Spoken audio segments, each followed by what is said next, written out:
Hi guys, ಎಲ್ರಿಗೂ ನಮಸ್ಕಾರ. So big ಬಾಸ್ನ ಇವತ್ತಿನ ಎಪಿಸೋಡ್ ಯಾವ ರೀತಿಯಲ್ಲಿತ್ತು ಅಂತ ಕಮೆಂಟ್ ಬಾಕ್ಸಲ್ಲಿ ತಿಳಿಸಿ. ಪಂಚಾಯಿತಿ ಕಿಚ್ಚನ ಪಂಚಾಯಿತಿ ಆ್ಯಂಡ್ ಇವತ್ತಿನ ಒಂದು ಎಪಿಸೋಡ್ ಶುರುವಾಗಿರುವಂಥದ್ದು ಒಂದು ಬಿಗ್ ಬಾಸ್ ಮನೆ ಒಳಗಡೆಗೆ ಒಂದು ಪ್ರಮೋಷನ್ ಶುರುವಾಗುತ್ತೆ. ಸೊ ಇವರು ಧಾರಾವಾಹಿದು ಯಾವುದೋ ಒಂದು ಕನಸು ಕಾಣುತ್ತೆ ಬರುವಂಥ ಒಂದು ಯಾವುದೋ ಧಾರಾವಾಹಿದು ಪ್ರಮೋಷನ್ ಸ್ಟಾರ್ಟ್ ಆಗುತ್ತೆ. ಸೊ ಅದರಲ್ಲಿ ಯಾವುದೋ ಒಂದು ದೆವ್ವದ ಒಂದು ಮೋಹಿನಿ ಪಾತ್ರ ಇರಬೇಕೇನೋ. ಸೊ ಅದರದ್ದು ಒಂದು ಸ್ವಲ್ಪ ಭಯ ಹುಟ್ಟಿಸೋವಂಥ ಪ್ರಯತ್ನ ಮಾಡೋದು ಪ್ರಮೋಷನ್ ಆ್ಯಕ್ಟಿವಿಟಿ ಎಲ್ಲ ನಡೆಯಿತು. ಆ್ಯಂಡ್ ಅದೇ ಪ್ರಕಾರ ಅಲ್ಲಿ ನನಗೆ ಯಾಕೋ ಗೊತ್ತಿಲ್ಲ ಗುರು, ಇಲ್ಲಿ ಕೆಲವರೆಲ್ಲ ಆಡೋವಂಥದ್ದು ಕೆಲವು ಟೈಮಲ್ಲಿ ಸಿಕ್ಕಾಪಟ್ಟೆ ಓವರ್ ಅಂತ ಅನಿಸುತ್ತೆ. ಅದರಲ್ಲೂ ಮುಖ್ಯವಾಗಿ ಈ ಗೌತಮಿಯವರ ಒಂದು ವೀಕೆಂಡಲ್ಲಿ ಬರುವಂಥ ಸ್ಮೈಲು, ಆಮೇಲೆ ಇನ್ನೊಬ್ರು ಯಾರು ನಮ್ಮ ಐಶ್ವರ್ಯ, ಇವರು ಯಾರಾದರೂ ಎಲಿಮಿನೇಟ್ ಆದರೆ ಅಥವಾ ಬಿಗ್ ಬಾಸ್ ಮನೆಯಲ್ಲಿ ಯಾರಾದರೂ ಎಲಿಮಿನೇಟ್ ಹೊರಗೆ ಹೋಗ್ತಾರಲ್ಲ, ಸೊ ಆ ಟೈಮಲ್ಲಿ ಅವ್ರು ಮಾಡೋವಂಥದ್ದು ಫೇಕ್ ಅನಿಸುತ್ತೆ. ಆ ನಗು, ಆ ಅಳು ಎಲ್ಲನೂ ಫೇಕ್ ಅನಿಸುತ್ತೆ. ಜೊತೆಗೆ ನಮ್ಮ ಯಾರು ಚೈತ್ರ ಅವ್ರದ್ದು ಅಷ್ಟೇ, ಅವ್ರದ್ದು ವೀಕೆಂಡ್ ಬಂದಾಗ ಹೆಲ್ತ್ ಇಶ್ಯೂ ಬರೋವಂಥದ್ದು, ಆಮೇಲೆ ಆ್ಯಂಡ್ ಅದೇನು ಇದೆಯಲ್ಲ ಕಳಪೆ ಕೊಡ್ತಾರೆ ಅನ್ನೋ ಒಂದು ಟೈಮ್ಗೆ ಇಡೀ ಮನೆಯವ್ರ ಹತ್ರ ಹೋಗ್ಬಿಟ್ಟು ನನಗೆ ಗೇಮ್ ಸಿಗಲಿಲ್ಲ, ಹಾಗೆ ಸಿಗಲಿಲ್ಲ ಅಂತ ಏನು ಮಾಡ್ತಾರೆ, ಅದು ಫೇಕ್ ಅಂತ ಅನ್ನಿಸ್ತಾ ಇದೆ. ಸೊ ಅದು 3 ಜನರಲ್ಲಿ ಯಾವ್ದು ಸತ್ಯನೋ ಯಾವ್ದು ಸುಳ್ಳು ಗೊತ್ತಿಲ್ಲ. ಬಟ್ 3 ನನ್ನ ಪ್ರಕಾರ ಒಂದು ತಕ್ಕ ಮಟ್ಟಿಗೆ ಸರಿನೇ ಅಂತ ಅನಿಸುತ್ತೆ. ಯಾಕಂದರೆ ಗೌತಮಿನ ತೊಗೊಳ್ಳಿ, ಸೊ ನಾರ್ಮಲಾಗಿ ಮಂಜಣ್ಣ ಹತ್ರ ಮಾತಾಡಬೇಕಾದ್ರೆ ಒಂಥರನೇ ಇರ್ತಾರೆ. ಆ್ಯಂಡ್ ಅವ್ರಿಗೆ ಏನಾದರೂ ನಾಮಿನೇಷನಲ್ಲಿ ಬಂದಾಗ ಅಥವಾ ಈ ವೀಕೆಂಡಲ್ಲಿ ಬಂದಾಗ ಅವ್ರದ್ದು ಬೇರೆಯೇ ಇರುತ್ತೆ. ಬಟ್ ನಾನು ಹೇಳೋವಂಥದ್ದು ಟೂ ಮಚ್ ಸ್ಮೈಲು ಕೂಡ ಒಂದು ರೀತಿಯಲ್ಲಿ ಫೇಕ್ನೆಸ್ ಅಂತ ಅನಿಸುತ್ತೆ. ಪ್ರತಿ ಟೈಮಲ್ಲೂ ಕೂಡ ಏನೇ ಒಂದು ಸ್ಟೇಟ್ಮೆಂಟ್ ಅದು ಯಾವುದೇ ರೀತಿಯಲ್ಲಿ ಹೇಳೋ ಟೈಮಲ್ಲೂ ಕೂಡ ಎಲ್ಲನೂ ಹಲ್ಕಿಸ್ಕೊಂಡೇ ಮಾತಾಡಬೇಕಾ? ಇದು ಮಾಮೂಲಿ ಹಳ್ಳಿ ಭಾಷೆಯಲ್ಲಿ ಹೇಳ್ತಾ ಇದ್ದೀನಿ. ನೀವು ತುಂಬ ಒಂದು ಸ್ವಲ್ಪ ಸಾಫ್ಟಾಗಿ ಹೇಳಬೇಕು ಅಂದರೆ ಎಲ್ಲ ಟೈಮಲ್ಲೂ ಕೂಡ ನಗಾಡ್ಕೊಂಡೇ ಹೇಳ್ಬೇಕು. ಅದನ್ನ ಫೇಕ್ ಸ್ಮೈಲ್ ಅಂತಾರೆ ಅದಕ್ಕೆ. ನಾರ್ಮಲ್ ಸ್ಟೇಟ್ಮೆಂಟ್ ಇವಾಗ ಏನಲ್ಲ ಒಂದು ಬಂತು ಇವತ್ತಿನ ಎಪಿಸೋಡಲ್ಲಿ ನೋಡಿದ್ರೇ ಅಲ್ಲಿ ಸುದೀಪ್ ಸರ್ ಮಾತಾಡಬೇಕಾದ್ರೇ ಏನೋ ಒಂಥರ ಅದು ಫೇಕ್ ಅನ್ಸುತ್ತೆ ಗುರು. ಅದು ಸೀರಿಯಸ್ ಮ್ಯಾಟ್ರ್ ಇರುತ್ತೆ. ಅಂಥ ಟೈಮಲ್ಲಿ ಕೂಡ ನಗಾಡ್ಕೊಂಡು ಹೇಳೋವಂಥದ್ದು ಅವಶ್ಯಕತೆಯೇ ಇಲ್ಲ. ಆ್ಯಂಡ್ ಐಶ್ವರ್ಯ ಅಷ್ಟೇ, ಅದು ಒಂದು ಬಂದಿದೆ ಏನೋ ಯಾರಾದರೂ ಎಲಿಮಿನೇಟ್ ಆಗಿ ಹೋಗ್ತಿರ್ತಾರೆ ಪ್ರತಿ ಒಬ್ರಿಗೂ ಕೂಡ ಅಷ್ಟೇ. ಓಕೆ, ಒಬ್ಬರ ಮೇಲೆ ತುಂಬ ಒಂದು ನಂತರ ಬಾಂಡಿಂಗ್ ಇತ್ತು ಅಂದರೆ ಓಕೆ, ಎಲ್ಲರ ಜೊತೆನೂ ಹೇಳೋವಂಥದ್ದು ಏನೇನು ಅವಶ್ಯಕತೆ ಇದೆ? ಆಮೇಲೆ ಇವತ್ತು ನೋಡಿ ಅದೇನು ದೆವ್ವ ಅಂತ ಅಷ್ಟೊಂದು ಜನ ಇದ್ದಾರೆ, ಏನು ಮಾಡೋಂಗಿದೆ ಅದು ದೆವ್ವ ಬಂದು ಅಲ್ಲಿ ಅಷ್ಟೊಂದೆಲ್ಲ ಓವರ್ ಆ್ಯಕ್ಟಿಂಗ್ ಮಾಡೋಂಥದ್ದು ಅವಶ್ಯಕತೆ ಐತೆ? ಚೈತ್ರ ಆ್ಯಂಡ್ ಐಶ್ವರ್ಯ ಇಬ್ಬರು ಕೂಡ ಅಯ್ಯೋ, ಇದು ನೋಡ್ತಾ ಇದ್ದರೆ ನಮಗೆ ಒಂಥರ ಗರ ಬಡ್ದಂಗೆ ಆಗ್ಬಿಡ್ತದೆ. ಇವರೆಲ್ಲ ನೋಡ್ತಾ ಇದ್ದರೆ ಹೊರಗಡೆಗಂತೂ ಬಡ್ದಿಲ್ಲ, ಇವ್ರು ಆಟಗಳು ನೋಡಿದ್ರೆ ಗರ ಬಡ್ದಂಗೆ ಆಗ್ಬಿಡ್ತದೆ ನಮಗೆ. ಸೊ ಇದಾದಮೇಲೆ ಅಲ್ಲಿ ಸುದೀಪ್ ಸರ್ ಎಂಟ್ರಿ ಆಗುತ್ತೆ. ಸುದೀಪ್ ಸರ್ ಎಂಟ್ರಿ ಆಗಿದ ತಕ್ಷಣ ಸೊ ಮಂಜು ಮಾತಾಡಿಸ್ತಾರೆ, ಮ್ಯಾಕ್ಸ್ ಮೂವಿ ಬಗ್ಗೆ ಎಲ್ಲ ಮಾತಾಡ್ತಾರೆ. ಆಮೇಲೆ ಇನ್ನೊಂದಪ್ಪ 25ಕ್ಕೆ ಮ್ಯಾಕ್ಸ್ ಮೂವಿ ರಿಲೀಸ್ ಆಗ್ತಾಯಿದೆ. ಆ್ಯಂಡ್ 22ಕ್ಕೆ ನಾಳೆ ಸಿನಿಮಾದ ಒಂದು ಅಡ್ವಾನ್ಸ್ ಬುಕ್ಕಿಂಗ್ ಕೂಡ ಓಪನ್ ಆಗ್ತಿದೆ. ಸೊ ಹೋಗಿ ನೋಡಿ. ಓಕೆ, ಸೊ ನಾಮಿನೇಟ್ ಅಂದರೆ ಇವರು ಯಾರು ನಮ್ಮ ಮಂಜು ಅವ್ರದ್ದೆಲ್ಲ ಮಾತಾಡಿಸಿ, ಸೊ ಅಲ್ಲಿ ನಾಮಿನೇಷನ್ಗೆ ಯಾರ್ಯಾರಿಗೆ ಅವಕಾಶ ಸಿಕ್ಕಿಲ್ಲ, ಸೊ ಅವರಿಗೆ ಅವಕಾಶ ಕೊಡ್ತಾರೆ. ಸೊ ಅದೇ ರೀತಿಯಲ್ಲಿ ಎಲ್ಲರೂ ಕೂಡ ಯಾರ್ಯಾರಿಗೆ ನಾಮಿನೇಷನ್ಗೆ ಅವಕಾಶ ಸಿಕ್ಕಿರಲಿಲ್ಲ, ಸೊ ಅವರಿಗೆ ಒಂದು ನಾಮಿನೇಟ್ ಮಾಡುವಂಥ ಅವಕಾಶ ಸಿಗುತ್ತೆ. ಆ್ಯಂಡ್ ಅವರಿಗೆ ಯಾರನ್ನ ನಾಮಿನೇಟ್ ಮಾಡಬೇಕಾಗುತ್ತೆ ಅಂತ ಅನಿಸುತ್ತೆ. ಸೊ ಅವರವರ ಕೆಲವರ ಹೆಸರುಗಳನ್ನು ತೊಗೊಂಡು ಅಲ್ಲಿ ನಾಮಿನೇಟ್ ಮಾಡ್ತಾರೆ, ಕೆಲವೊಂದು ರೀಸನ್ಗಳನ್ನ ಕೊಡ್ತಾರೆ. ಸೊ ಅದೇ ರೀತಿಯಲ್ಲಿ ಅಲ್ಲಿ ಚೈತ್ರ ಅವ್ರದ್ದು ಒಂದು ಹೆಸರು ಕಾಮನ್ ಆಗಿತ್ತು ಅಲ್ಲಿ, ಅಂದರೆ ಎಲ್ಲರೂ ಕೂಡ ಅಲ್ಲಿ ಚೈತ್ರ ಅವ್ರ ಹೆಸರನ್ನು ಕಾಮನ್ ಆಗಿ ತೊಗೊಂಡಿದ್ರು ಸೊ ಆ ಒಂದು ನಾಮಿನೇಷನಲ್ಲಿ. ಸೊ ಅದೇ ರೀತಿಯಲ್ಲಿ ಚೈತ್ರ ಅವ್ರಿಗೆ ಸ್ವಲ್ಪ ಒಂದು ಅವ್ರ ಕ್ಲಾರಿಟಿ ತೊಗೊಳ್ಳೋಣ ಅಂತ ಬಂದಾಗ ಅಲ್ಲಿ ಚೈತ್ರ ಅವರ ಅನಿಸಿಕೆಗಳನ್ನ ಹಂಚ್ಕೊಳ್ಳೋವಂಥ ಒಂದು ಟೈಮಲ್ಲಿ ಕೆಲವೊಂದು ಮಾತುಗಳು ಬರುತ್ತೆ. ಆಮೇಲೆ ಅದು ಸುದೀಪ್ ಸರ್ಗೂ ಕೂಡ ಸರಿ ಅನ್ನಿಸ್ತೋ ಬಿಡುತ್ತೋ ಗೊತ್ತಿಲ್ಲ. ಬಟ್ ಅದು ಆ ಒಂದು ಏನು ನಾಮಿನೇಷನ್ದು ವಿಷಯ ಇತ್ತು, ಸೊ ಅದು ಎಲ್ಲೆಲ್ಲೋ ಹೊಂಟೋಯ್ತದು. ಸೊ ಅಲ್ಲಿ ಚೈತ್ರ ಅವರ ಒಂದು ಪರ್ಸ್ನಲ್ ಇಶ್ಯೂಗಳಿಗೆಲ್ಲ ಬಂತು. ಅದು ಏನಕ್ಕೆ ಬಂತು ಅರ್ಥ ಆಗಲಿಲ್ಲ ನನಗೆ. ಆ್ಯಂಡ್ ವೀಕೆಂಡ್ ಅಂತ ಬಂದಾಗಲೇ ನಿಮ್ಗೆ ಹೆಲ್ತ್ ಇಶ್ಯೂ ಶುರು ಆಗುತ್ತೆ. ಆ್ಯಂಡ್ ಕಳಪೆ ಉತ್ತಮ ಡಿಸ್ಕಷನ್ ಅಂತ ಬಂದಾಗಲೇ ನಿಮ್ಗೆ ಎಲ್ಲರ ಹತ್ರ ಹೋಗಿ ಮಾತಾಡ್ಕೊಂಡು ಬರ್ತೀರಾ. ಸೊ ಈ ರೀತಿಯ ಒಂದು ಮಾತುಗಳು ಸುದೀಪ್ ಸರ್ ಕಡೆಯಿಂದ ಬಂತು. ಆ್ಯಂಡ್ ಅದು ಕೆಲವು ಟೈಮಲ್ಲಿ ಅವ್ರಿಗೆ ರೇಗಕ್ಕೂ ಕೂಡ ಕಾರಣ ಆಯಿತು. ಬಿಕಾಸ್ ಆಫ್ ಅವರೇನೋ ಕೇಳ್ತಿದ್ದಾರೆ, ಇವಮ್ಮ ಏನೋ ಹೇಳ್ತಿದ್ದಾರೆ. ಕರೆಕ್ಟಾಗಿ ಕ್ಲಿಯರಾಗಿ ಮಾತಾಡಿದ್ರೆ ಏನಾಗುತ್ತೆ ಅಂತಂದರೆ ಅದು ಒಂದು ರಿಸಲ್ಟ್ ಅನ್ನೋದು ತಂದುಕೊಡುತ್ತೆ. ಇಲ್ಲ ನಾನು ಸುಮ್ಮನೆ ವಾದ ಮಾಡ್ತೀನಿ ಅಂತಂದರೆ ನೀವು ಎಷ್ಟೇ ಸರಿ ಇದ್ದರೂ ಕೂಡ ಒಂದು ವೇಳೆ ನಿಮ್ಮ ವಾದ ಸರಿ ಇಲ್ಲ ಅಂತಂದಾಗ ನಿಮ್ಮದೇ ತಪ್ಪು ಅಂತ ಕ್ಲಿಯರಾಗಿ ಗೊತ್ತಾಗುತ್ತೆ ಅಲ್ಲಿ. ಸೊ ಅವ್ರು ಯಾರ್ಯಾರು ಎದುರುಗಡೆ ಇರೋರು ಏನೇನು ಹೇಳಿದ್ದಾರೆ, ಸೊ ಅದಕ್ಕೆ ಅಟ್ಲೀಸ್ಟ್ ಒಂದು ಕೌಂಟ್ರ್ ಅಟ್ಯಾಕ್ ಅನ್ನೋ ರೀತಿ ಏನಾದರೂ ಕೊಡಬೇಕು. ಅದು ಬಿಟ್ಟು ನೀನು ಮಿಕ್ಕಿರೋವಂಥ ವಿಷಯಗಳೆಲ್ಲನೂ ಮಾತಾಡ್ತೀಯ ಅಂತಂದರೆ ಸೊ ಅಲ್ಲಿ ನಿನಗೆ ವಾದ ಮಾಡ್ಕೊಳ್ಳೋಕ್ಕೆ ಕೆಪಾಸಿಟಿ ಇಲ್ಲ. ಆಮೇಲೆ ನಿನಗದು ಅವಶ್ಯಕತೆ ಇಲ್ಲ. ಸುಮ್ಮನೆ ಏನೋ ಸೌಂಡ್ ಮಾಡಬೇಕು, ಸೌಂಡ್ ಮಾಡ್ತಾಯಿದ್ದೀರ ಅಂತ ಕ್ಲಿಯರಾಗಿ ಗೊತ್ತಾಗುತ್ತೆ. ಆ್ಯಂಡ್ ಅಲ್ಲಿ ಹೇಳಿದಂಥದ್ದು ಉಸ್ತುವಾರಿ ಬಗ್ಗೆ ಮಾತಾಡಿದಾಗ, ಸೊ ಉಸ್ತುವಾರಿ ಬಗ್ಗೆ ನೀವು ಯಾವ ರೀತಿಯಲ್ಲಿ ಸರಿ ಇದ್ರಿ ಅಂತ ನೀವು ಹೇಳಬೇಕು. ಅಥವಾ ನಿಮ್ಮದೇನೋ ತಪ್ಪು ಅಕಸ್ಮಾತಾಗಿ ಆಯಿತು ಅಂತಂದ್ರೆ ಅದನ್ನು ಹೇಳಬೇಕು. ಅದನ್ನೆಲ್ಲ ಬಿಟ್ಬಿಟ್ಟು ಅವ್ರು ಹಂಗಂದ್ರು ಇವ್ರು ಹಿಂಗಂದ್ರು, ಸೊ ಅವರದಕ್ಕೆ ಹನುಮಂತು ರದ್ದಾಗಲಿ ಅಂತಂದರು, ಅದೆಲ್ಲ ರೀಸನ್ನೇ ಅಲ್ಲ ನನ್ನ ಪ್ರಕಾರ. ಆ್ಯಂಡ್ ಅಲ್ಲಿ ಫೌಲು ಗೇಮು ಅಂತೆಲ್ಲ ಬಂದಾಗ ಅಟ್ಲೀಸ್ಟ್ ಹೇಳ್ಬೋದಾಗಿತ್ತು. ರಜತ್ ಅವ್ರು ಸ್ಟಾರ್ಟ್ ಮಾಡಿರೋವಂಥದ್ದು ಅಂತ ಅದನ್ನು ಹಿಡ್ಕೊಂಡು ಕುತ್ಕೊಬೇಕಾಗಿತ್ತು ಅದೇ ಮ್ಯಾಟ್ರನ್ನ. ಸೊ ಅವ್ರು ಅಂದಿದ್ದಾದಮೇಲೆ ನಾನು ಹೇಳಿದೆ ಅನ್ನೋ ಒಂದು ಮಾತು ಹಿಡ್ಕೊಂಡು ಕೂತಿದ್ರೆ ಸೊ ಅದು ಒಂದು ರೀತಿಯಲ್ಲಿ ವಾದಕ್ಕೆ ಒಂದು ಸ್ಟ್ರಾಂಗ್ ಪಾಯಿಂಟ್ ಅಂತಾದರೂ ಅಟ್ಲೀಸ್ಟ್ ಉಳ್ಕೊಳ್ಳೋದು. ಅದನ್ನು ಬಿಟ್ಟು ನೀವು ಮಿಕ್ಕಿರೋದೆಲ್ಲನೂ ಮಾತಾಡೋದಾಗ ಏನಾಗುತ್ತೆ ಅಂದರೆ ಸೊ ಇವ್ರ ಹತ್ರ ಏನೂ ವಿಷಯನೇ ಇಲ್ಲ, ಸ್ಟ್ರಾಂಗಾಗಿ ವಾದ ಮಾಡಲಿಕ್ಕೆ ವಿಷಯನೇ ಇಲ್ಲ ಅನ್ನೋ ರೀತಿಯಲ್ಲಿ ಅನಿಸುತ್ತೆ.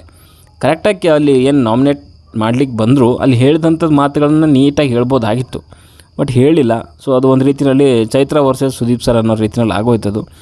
ಅದು ಏನು ಓಕೆ, ಪಂಚಾಯತಿ ಒಂದು ರೀತಿಯಲ್ಲಿ ನನಗೆ ಯಾಕೋ ವಿಚಿತ್ರ ಅಂತ ಅನ್ನಿಸ್ತಿದೆ. ಯಾಕಂದರೆ ಒಂದು ಫೋಕಸ್ಡ್ ಆಗಿಲ್ಲ, ಪರ್ಟಿಕ್ಯುಲರ್ ವಿಷಯಗಳನ್ನು ಮಾತಾಡಬೇಕು ಅನ್ನೋದು ಎಲ್ಲೂ ಇಲ್ಲ. ಇಲ್ಲಿ ಸುಮ್ಮನೆ ಗಾಳಿ ಒಂದು ಕಡೆ ತುಳ್ಕೊ ಅನ್ನೋ ರೀತಿಯಲ್ಲಿ ಕಾಣಿಸ್ತಾ ಇದೆ. ಸೊ ಒಂದಕ್ಕೊಂದು ಕ್ಲಾರಿಟಿನೇ ಸಿಗ್ತಾಯಿಲ್ಲ. ಆಮೇಲೆ ಉಸ್ತುವಾರಿ ಫೌಲು ಅನ್ನೋಂಥ ಕೆಲವೊಂದು ವಿಚಾರಗಳು ಸುದೀಪ್ ಸರ್ ಕೂಡ ಹೇಳಿದ್ರು. ಸೊ ಆ 20 ಸೆಕೆಂಡ್ಸ್ ಅನ್ನೋ ರೂಲ್ ಯಾರು ಮಾಡಿರೋದು? ನೀವು ಮಾಡ್ಕೊಂಡಿರೋವಂಥದ್ದು, ಅದು ಬಿಗ್ ಬಾಸ್ ರೂಲಲ್ಲೇ ಇಲ್ಲ ಅನ್ನೋ ರೀತಿಯಲ್ಲಿ ಬಂತು. ಆ್ಯಂಡ್ ಇದು ಸ್ಟಾರ್ಟ್ ಮಾಡಿದಂಥವರೇ ಬೇರೆಯವರಿದ್ದಾರೆ. ಸೊ ಆ ಟೈಮಲ್ಲಿ ಇವರೇ ಹೇಳ್ತಾರೆ, ಸೊ ಕೆಟ್ಟ ಗಿಡನ ನೀವು ಬೆಳೆಯೋದು ತೊಂದರೆ ಅಲ್ಲ, ಬಟ್ ಅದಕ್ಕೆ ನೀರು ಹಾಕೋದಿದೆಯಲ್ಲ ಅದು ತೊಂದರೆ ಅಂತಾರೆ. ಸೊ ಸ್ಟಾರ್ಟಿಂಗಲ್ಲೇ ನೀವೇನೇ ಅದಕ್ಕೆ ಒಂದು ರೀತಿಯಲ್ಲಿ ಆ ರೂಲ್ಸೇ ಇಲ್ಲ ಅಂತ ಹೇಳಿದಿದ್ರೆ ಬಿಗ್ ಬಾಸ್ ಟೀಮ್ ಅವರು, ಸೊ ಅದನ್ನು ಮಾಡ್ತಾನೆ ಇರಲಿಲ್ಲ. ಸೊ ಇವಾಗೆಲ್ಲ ಒಂದು ಗಲಾಟೆ ಆಯಿತು, ಅದೆಲ್ಲ ಆಗಿತ್ತು ಅಂದಮೇಲೆ ಸೊ ಇವಾಗ ಅದನ್ನು ಸರಿ ಮಾಡ್ಕೊಳ್ಳಿ, ಅದು ಸರಿಯಲ್ಲ ಅನ್ನೋದು ಹೇಳೋವಂಥದ್ದು ಏನಿದೆ? ಸ್ಟಾರ್ಟಿಂಗಲ್ಲಿ 20 ಸೆಕೆಂಡ್ಸ್ ಫೌಲ್ ಅಂತ ಬಂದಾಗಲೇ ಹೇಳ್ಬೋದಾಗಿತ್ತಲ್ಲ, ಇದು ಬಿಗ್ ಬಾಸ್ ರೂಲಲ್ಲಿ ಇಲ್ಲ, ಇದು ಮಾಡಬೇಡಿ ಅಂತ ಹೇಳಿದ್ರೆ ಮುಗ್ದೋಗಿರೋದು. ಆ್ಯಂಡ್ ಅವತ್ತಿನ ಒಂದು ಟಾಸ್ಕಲ್ಲೂ ಕೂಡ ಸೊ ಅಲ್ಲಿ ಫಸ್ಟ್ ಮಾಡಿದಂಥವ್ರು ಯಾರು? ರಜತ್ ಮಾಡಿದಂಥದ್ದು. ಹೊರಗಡೆ ಅವ್ರು ಮಾತಾಡಬೇಡಿ 20 ಸೆಕೆಂಡ್ಸ್ ರೂಲ್ಸ್ ಅಂತ ಅನ್ನೋದು ಒಂದು ರೀತಿಯಲ್ಲಿ ಕಾಮಿಡಿ ಅಂತ ಹೇಳ್ತಿದ್ರ ನೀವು. ಅದಕ್ಕೊಂದು ಇಂಡಿಯಾದು ಎಕ್ಸಾಂಪಲ್ ಬೇರೆ ಕೊಟ್ರಿ. ಸೊ ಇಂಡಿಯನ್ ಟೀಮ್ ಕ್ರಿಕೆಟ್ ಆಡೋ ಟೈಮಲ್ಲಿ ಹೊರಗಡೆ ಆಡಿಯನ್ಸ್ಗೆ ನೀವು ಸುಮ್ಮನಿರಿ ಅಂತ ಹೇಳೋದೊಂದು ಒಂಥರ ಅಜೀಬ್ ಅಂತ ಅನಿಸ್ತಿದೆ ಅಂತ ಅಂದಾಗ ಅಲ್ಲಿರೋರೆಲ್ಲ ನಗ್ತಾ ಇದ್ದಾರೆ, ಇನ್ಕ್ಲೂಡಿಂಗ್ ರಜತ್ ಕೂಡ ನಗ್ತಿದ್ದಾನೆ. ಯಾಕೆ ಹೆಂಗೆ ನಗು ಬರುತ್ತೆ ಗುರು ನಿನಗೆ? ಅದು ರೂಲ್ ಮಾಡ್ದಂಥವೇ ನೀನಲ್ವೇ? ಟಾಸ್ಕ್ ಆಡೋ ಟೈಮಲ್ಲಿ ಹೊರಗಡೆ ಯಾರೂ ಮಾತಾಡೋಂಗಿಲ್ಲ ಮತ್ತು ಆರ್ಗ್ಯೂ ಮಾಡೋಂಗಿಲ್ಲ ಅಂತ ನೀನೇ ಹೇಳಿದೆ. ಆ್ಯಂಡ್ ನೀವು ಸುದೀಪ್ ಸರ್ ಅದಕ್ಕೆ ವಿರುದ್ಧವಾಗಿ ಮಾತಾಡಿದ್ರೆ ನೀನೇ ನಗಾಡ್ತಿದ್ಯಾ. ಅದು ನೀನೇ ಹೇಳಿರೋವಂಥದ್ದು, ನಿನಗೂ ಸೇಮ್ ಆಗಬೇಕಲ್ವ? ಅದೇನು ಒಳ್ಳೆ ಚೈತ್ರ ಒಬ್ಬರೇ ಹೇಳಿರೋ ರೀತಿಯಲ್ಲಿ ಮಾತಾಡ್ತಿದ್ದೀರಾ? ಆ್ಯಂಡ್ ಇಲ್ಲಿ ಡೈರೆಕ್ಟಾಗಿ ಕೇಳೋರು ಹೀಗೆ ಕೇಳಿದಿದ್ರೆ ಮುಗ್ದೋಗಿರೋದು ಮ್ಯಾಟ್ರು. ಸುಮ್ಮನೆ ಅನ್ನೋಂಥ ಗುಂಪಲ್ಲಿ ಗೋವಿಂದ್ ಅನ್ನೋ ರೀತಿಯಲ್ಲಿ ಆ ಒಂದು ಪ್ರಶ್ನೆ ಇಟ್ಟಾಗ ಯಾರಿಗಂತ ಕೇಳ್ದಂಗೆ ಆಗುತ್ತೆ? ಅರ್ಥನೇ ಆಗಲಿಲ್ಲ ನನಗೆ. ಆ್ಯಂಡ್ ಬಾಣದ ಬಗ್ಗೆ ಅಂತೂ ಆಲ್ರೆಡಿ ಬೆಳಗ್ಗೆ ಪ್ರೋಮೋದಲ್ಲಿ ಹೇಳಿದ್ದೀನಿ. ಚೈತ್ರಾಗೆ ನೀವೇನು ಹೇಳ್ತೀರಾ ಅಂತಂದರೆ ನೀವು ಏನು ಕೊಡ್ತೀರಾ ಬೇರೆಯವ್ರು ಕೊಟ್ಟಾಗಲೂ ತೊಗೋಬೇಕು ಅಂತ ಹೇಳ್ತೀರಾ. ಸೊ ಇದೇ ಮಾತು ಮೊನ್ನೆ ಬಂದಾಗ ಬೇರೆಯವ್ರಿಗೆ ಕೂಡ ಅದನ್ನೇ ಹೇಳ್ಬೋದಾಗಿತ್ತು. ನೀವು ಬೇರೆಯವ್ರಿಗೆ ಪ್ರವೋಕ್ ಮಾಡ್ತೀರಾ, ನಿಮಗೆ ಪ್ರವೋಕ್ ಮಾಡಿದಾಗಲೂ ಕೂಡ ನೀವು ತೊಗೋಬೋದಾಗಿತ್ತು. ನೀವು ಯಾಕೆ ಹೊಡೆಯೋಕ್ಕೆ ಹೋದ್ರಿ ಅಂತಲೂ ಕೇಳ್ಬೋದಾಗಿತ್ತು, ಕೇಳಲಿಲ್ಲ. ಆ್ಯಂಡ್ ಅಲ್ಲಿ ಇನ್ನೊಂದು ವಿಚಾರ ಬಂದಿದ್ದೇನೆಂತಂದರೆ ಚೈತ್ರ ಮತ್ತು ಮೋಕ್ಷಿತಾ ಮತ್ತು ಐಶ್ವರ್ಯ ಬಗ್ಗೆ. ಆ್ಯಂಡ್ ಅಲ್ಲಿ ಎಷ್ಟು ಸುಳ್ಳು ಹೇಳ್ತಿದ್ದಾರೆ ಅಂದರೆ ಯಾರು ಅಂತಲೂ ಗೊತ್ತಿಲ್ಲ. ನನ್ನ ಪ್ರಕಾರ ಇನ್ಕ್ಲೂಡಿಂಗ್ ಆ ಬಿಗ್ ಬಾಸ್ ಟೀಮಲ್ಲಿರೋರಿಗೂ ಗೊತ್ತಿಲ್ಲ ಅದು ಏನು ನಡೀತಾ ಇದೆ ಅಂತ. ಚೈತ್ರ ನೋಡಿದ್ರೆ ಐಶ್ವರ್ಯ ಮೇಲೆ ಹೇಳ್ತಾರೆ, ಐಶ್ವರ್ಯ ನೋಡಿದ್ರೆ ಚೈತ್ರ ಮೇಲೆ ಹೇಳ್ತಾರೆ. ಇವ್ರ ಮಧ್ಯೆ ಮೋಕ್ಷಿತಾ. ಚೈತ್ರ ಹೇಳಿರೋದು ಮೋಕ್ಷಿತಾ ಗೊತ್ತಿದೆ ಅಂತೆ, ಬಟ್ ಐಶ್ವರ್ಯ ಹೇಳಿರೋಂಥದ್ದು ಮೋಕ್ಷಿತಾ ಗೊತ್ತಿಲ್ಲ. ಬಿಕಾಸ್ ಆಫ್ ಆ ಒಂದು ಟೈಮಲ್ಲಿ ಅವ್ರು ಇರಲಿಲ್ಲ. ಸೊ ಇಲ್ಲಿ ಇವ್ರು 3 ಜನರ ಮಧ್ಯೆನೇ ಅದು ಒದ್ದಾಡ್ತಿದೆ. ಬಿಗ್ ಬಾಸ್ ಟೀಮವರು ಕನ್ಫ್ಯೂಷನ್ ಆಗೋಗ್ಬಿಟ್ಟವ್ರೆ. ಅಂದರೆ ಯಾವ ಮಟ್ಟಿಗೆ ಬಿಗ್ ಬಾಸ್ ಶೋನ ಈ ಒಂದು ಸೀಸನ್ ನಡೆಸ್ತಿದ್ದಾರೆ ಅಂತ ಇಲ್ಲೇ ಗೊತ್ತಾಗುತ್ತೆ. ಓಕೆ, ಅವ್ರಿಗೊಂದು ಒಳ್ಳೆ ಪ್ರೈವಸಿಗೆ ಅಂತ ಒಂದು ಜಾಗ ಕೊಟ್ಟಿದ್ದಾರೆ, ಬಟ್ ಅದನ್ನು ಅವ್ರು ಮಿಸ್ಯೂಸ್ ಮಾಡ್ಕೊತಿದ್ದಾರೆ. ಬಟ್ ಆದರೂ ಅಟ್ಲೀಸ್ಟ್ ಒಂದು ಕೇರ್ಫುಲ್ಲಾಗಿರ್ಬೇಕಲ್ಲ ಬಿಗ್ ಬಾಸ್ ಟೀಮ್ ಅವರು, ಏನೇನು ನಡೀತಾ ಇದೆ, ಏನೇನು ಕತೆ ಅಂತ ಹೇಳ್ಬಿಟ್ಟು. ಆ್ಯಂಡ್ ಐಶ್ವರ್ಯ ಕೂಡ ಅಷ್ಟೇ. ಸೊ ಆವಾಗಲೇ ಹೇಳ್ಬೋದಾಗಿತ್ತು ಅದನ್ನು. ಇವಾಗ ಪಂಚಾಯತಿ ಆದಮೇಲೆ ಅವಾಗೇನು VT ತೋರಿಸಿದ್ರು, ಎಲ್ಲ ತೋರಿಸಿದ್ರು. ಸೊ VT ತೋರಿಸಿದ್ದಾದ ನೆಕ್ಸ್ಟ್ ಬ್ರೇಕಲ್ಲಿ ಅದನ್ನು ಅಟ್ಲೀಸ್ಟ್ ಡಿಸ್ಕಷನ್ ಮಾಡ್ಬೋದಿತ್ತೆ, ಸುದೀಪ್ ಸರ್ ಜೊತೆಗೇ ಮಾತಾಡ್ಬೋದಿತ್ತೆ. ನೆಕ್ಸ್ಟ್ ಬ್ರೇಕ್ ಆಗಿದ್ದಾದಮೇಲೆ ಅವಾಗ ಗೊತ್ತಾಯ್ತಲ್ಲ ಕ್ಲಾರಿಟಿ ಇವ್ರಿಗೆ. ಸ್ಟಾರ್ಟಿಂಗಲ್ಲಿ ಚೈತ್ರ ಹೇಳಿದಾಗ ಬಿಗ್ ಬಾಸ್ ಸರ್ ಹೇಳಿ ಕಳಿಸಿರ್ಬೋದು ಅಂತ ಅಂದ್ಕೊಂಡ್ರು ಕೂಡ ಸುದೀಪ್ ಸರ್ ಅಷ್ಟೊಂದೆಲ್ಲ ಕ್ಲಾಸ್ ತೊಗೊಂಡಿದ್ದಾದಮೇಲೆ ಹೇಳ್ಬೋದಾಗಿತ್ತು. ಇಲ್ಲ ಸರ್ ನನಗೆ ಈ ಥರ ಹೇಳಿದ್ದಾರೆ, ಸೊ ಟೀಮಿಂದನೇ ಹೇಳಿದ್ದಾರೆ ಅಂತ ಅಟ್ಲೀಸ್ಟ್ ಹೇಳ್ಬೋದಾಗಿತ್ತು, ಮಾತಾಡ್ಬೋದಾಗಿತ್ತು. ಅಂದರೆ ನಿಮಗೇನು ಬಿಗ್ ಬಾಸೇ ಸರಿ ಇಲ್ಲ, ಕರಪ್ಟ್ ಆಗಿದ್ದಾರೆ, ಸೊ ಅವ್ರು ಹೇಳಿದ್ದು ನಾವ್ಯಾಕೆ ಮತ್ತೆ ತಿರ್ಗಾ ಮೀರೋಣ ಅಂತ ಹೇಳ್ಬಿಟ್ಟು ನಿಮ್ಮದು ಇದಾ? ಅಲ್ಲಿ ಹೆಂಗಿತ್ತು ಅಂತಂದರೆ ಚೈತ್ರ ಇವ್ರಿಗೆ ಬಿಡಲಿಲ್ಲ, ಯಾರಿಗೆ? ಮೋಕ್ಷಿತಾಗೂ ಬಿಡಲಿಲ್ಲ. ಗೌತಮಿ ಬಗ್ಗೆನೇ ಹೇಳಿದ್ರು ಅಂತ ಹೇಳಿದ್ರು. ಬಟ್ ಇವರಿಬ್ಬರು ಎಷ್ಟು ಕಾನ್ಫಿಡೆಂಟ್ ಆಗಿದ್ದಾರೆ ಅಂತಂದರೆ ಇಲ್ಲ ಇವ್ರು ಸುಳ್ಳೇ ಹೇಳ್ತಿದ್ದಾರೆ ಅನ್ನೋದು ಮಟ್ಟಿಗೆ ಅಲ್ಲಿ ಅವ್ರ ಎಕ್ಸ್ಪ್ರೆಷನ್ಗಳಿದ್ವು. ಇವ್ರು 3 ಜನರಲ್ಲಿ ನೀವು ಯಾರನ್ನಪ್ಪ ಹೇಳ್ತೀರಾ? ಯಾರು ಸುಳ್ಳು ಹೇಳ್ತಾರೋ ಯಾರು ನಿಜ ಹೇಳ್ತಾರೋ ಹೆಂಗೆ ನಂಬ್ತೀರಾ? ಇಂಥ ಒಂದು ಸಿಚುವೇಶನ್ ತಂದಾಕ್ಬಿಟ್ರೆ ಅಲ್ಲಿ ಸುದೀಪ್ ಸರ್ಗೆ ಮಾತಾಡ್ಲಿಕ್ಕೆ ಏನೂ ಅವಕಾಶನೇ ಇಲ್ಲ. ಏನು ಮಾತಾಡ್ತಾರೆ ಅವರು? ಆ್ಯಂಡ್ ಇದಾದಮೇಲೆ ಅಲ್ಲಿ ಹನುಮಂತಗೂ ಕೂಡ ವಾರ್ನಿಂಗ್ ಬೇರೆ ಕೊಟ್ಟರು. ಇನ್ನೊಂದು ಸಾರಿ ಏನಾದರೂ ಗೇಮ್ ರದ್ದಾಗಲಿ ಗಿದ್ದಾಗಲಿ ಅಂತ ಮಾತಾಡಿದ್ರೆ ನಿಮಗೆ ಎಷ್ಟೇ ಓಟ್ ಬಂದಿರಲಿ ಏನೇ ಬರಲಿ ನಾನೇ ಆಚೆ ಕಳಿಸ್ತೀನಿ ಅಂತ ಹೇಳ್ಬಿಟ್ರು. ಈ ಥರ ಗಾಂಚಲಿ ಎಲ್ಲ ಬೇಡ. ಪಾಪ ಹನುಮಂತನಲ್ಲಿ ಅವನು ಏನು ಹೇಳಬೇಕು ಅಂದ್ಕೊಂಡಿದ್ನು, ಅವನಿಗೇನು ರದ್ದೇ ಮಾಡಬೇಕು ಅನ್ನೋವಂಥದ್ದು ಇದೇನು ಇರಲಿಲ್ಲ ಅವನಿಗೆ. ಬಟ್ ಅವ್ನು ಕಾನ್ಫಿಡೆಂಟ್ ಆಗಿದ್ದ, ಅಲ್ಲಿ ಆ ಥರ ಏನೂ ಆಗಿಲ್ಲ. ಆ್ಯಂಡ್ ಅದು ಚೈತ್ರ ಹೇಳ್ತಿರೋವಂಥದ್ದು ಸುಳ್ಳು ಅಂತ ಅವ್ನಿಗೆ ಕ್ಲಿಯರಾಗಿ ಗೊತ್ತಾಗ್ತಿತ್ತು. ಬಟ್ ಅದಕ್ಕೋಸ್ಕರ ಅವ್ನು ಗೇಮ್ ಬಿಟ್ಕೊಂಡಿಲ್ಲ ಅಷ್ಟೇ. ಮತ್ತು ಇನ್ನೇನು ಮಾಡ್ತಾರೆ, ಮತ್ತು ಇಬ್ಬರು ಒಂದು ರೀತಿಯಲ್ಲಿ ಹಠಕ್ಕೆ ಬಿದ್ದರೆ ಇನ್ನೇನು ಮಾಡೋಕ್ಕಾಗುತ್ತೆ. ಚೈತ್ರ ಅವ್ರು ಹಠ ಬಿಟ್ಟು ಅಟ್ಲೀಸ್ಟ್ ಅವ್ರಿಗೆ ಕಾನ್ಫಿಡೆಂಟು ಇಲ್ಲ 100%. ಭವ್ಯ ಹೇಳಿದ್ದಕ್ಕೋಸ್ಕರ ಅವರಿಗೆ ಒಂದು ಆ 10% ಫಿಲ್ ಆಗಿಬಿಡ್ತು ಅವ್ರಿಗೆ. ಅಟ್ಲೀಸ್ಟ್ ಅವರಿಬ್ಬರು ಮಾತಾಡ್ಕೋಬೋದಾಗಿತ್ತಿಲ್ಲ. ನಾನು ಒಂದು ಸ್ವಲ್ಪ 90% ಕ್ಲಾರಿಟಿ ಇದ್ದೀನಿ ಆ್ಯಂಡ್ ನಾನೊಂದು 10% ಡೌಟಲ್ಲಿದ್ದೀನಿ ಅಂತ ಹೇಳಿಬಿಟ್ಟು ಅಟ್ಲೀಸ್ಟ್ ಕೊಡ್ಬೋದಾಗಿತ್ತು. ನಾನು ಅವತ್ತು ಹೇಳಿದ್ದೀನಿ, ಪ್ರೋಮೋ ರಿವ್ಯೂವಲ್ಲಿ ಹೇಳಿದ್ದೀನಿ, ಬೇಕಾದ್ರೆ ಹೋಗಿ ನೋಡ್ಕೊಳ್ಳಿ.